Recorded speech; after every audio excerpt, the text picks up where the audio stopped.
دمجني في هذه. قلت له هل هي أخلاقية؟ قال في المجال وتبحث عن خبرات الآخرين. كنت بغادر بس لا زلت موجود في المكتب. طرق علي الباب وكنت أعتقد أننا سنبدأ جولة جديدة من إيش؟ من الصراع. فقال لي صافحني وقبل رأسي، وحاولت أن أقبل رأسه لكني لم أستطع لأنه كان طويل القامة. قال لي شوف، الاختلاف في مجلس القسم مكفول.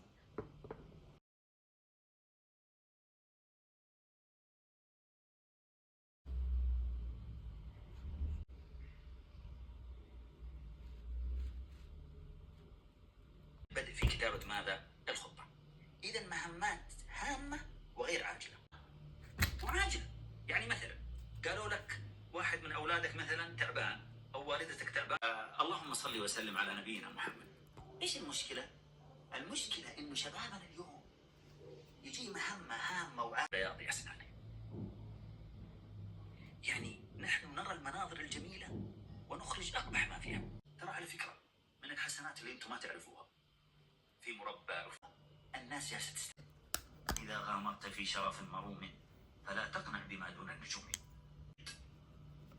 قل القناعة كنز ليش؟ لا يفنى. متى تقول القناعة كنز لا يفنى؟ بعد ما تبذل ليش؟ بعد ما تبذل الجهد. ولذلك الجهد البدني مهم.